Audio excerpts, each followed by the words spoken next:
So after having dealt with the Canadian government for 15 years, over the last several years, I've decided to take the campaign against the Canadian seal hunt outside of Canada into the United States, and eventually, and also participated in taking the Canadian seal hunt outside of North America into Europe. And Sea Shepherd is certainly very, very powerful in that force. And this is our strategy, is to apply external pressure on Canada. So when I come traveling around the United States, what I did was to have my car with a slogan painted on it saying, "I am Canadian, boycott my country." And when I drive around, I get a lot of people tooting their horns and giving the thumbs up and so on and so forth. One or two, I think, traveling Canadians gave me the middle finger, I don't know.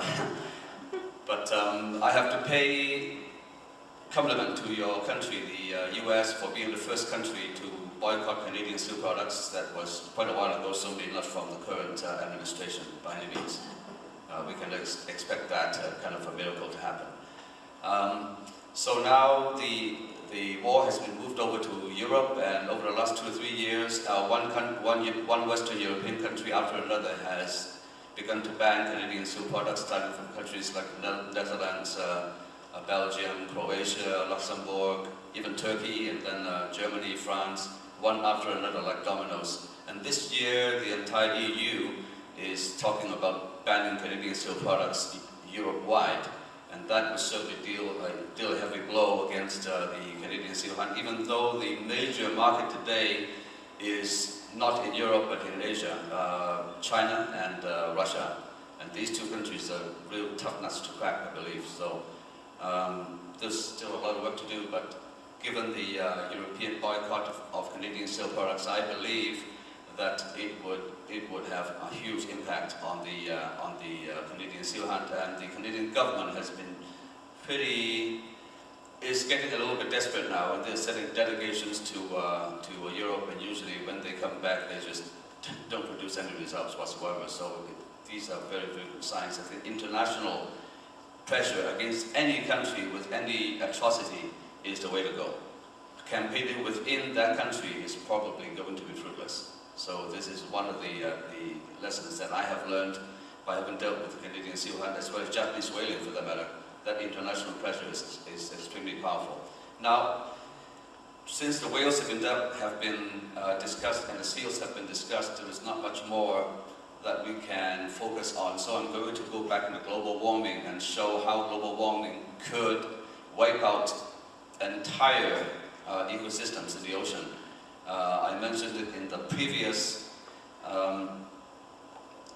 session, Abuse of Animals on Land, that we are in the 6th major extinction on Earth today, right now. We are in extinction number 6.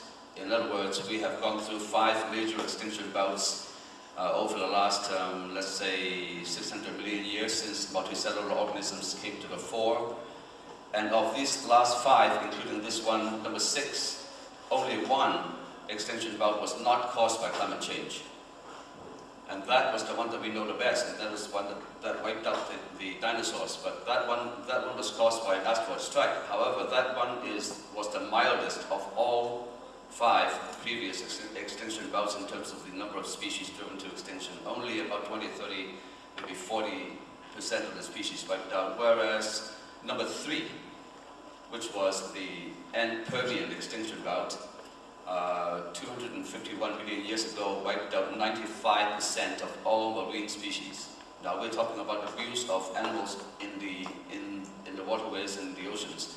I cannot see any more serious way of abusing animals than driving them to extinction by the millions of species. We're denying their very right to exist. So, now I'm going to show you what's happening today that would make this extinction number 6 comparable to extinction number 3. Now, when you look at extinction number 3, you will see that a layer of rock in the Permian age was loaded with fossils, both with invertebrates and marine vertebrates, whereas the layer of rock above it, the Triassic rock, was almost devoid of life. And and between the two layers there is one thin layer of rock, which is thin, and it is calcite poor, usually clay in its constitution, and in terms of the carbon content, it is very rich in carbon-13. And that is something that is extremely ominous when it applies to today's global warming that we humans are driving. This carbon-13 is indicative that the warming gas is not particularly carbon dioxide or methane. Methane contains carbon-13, carbon dioxide contains carbon-12. And now I'm going to show you something which really shocked me when I first saw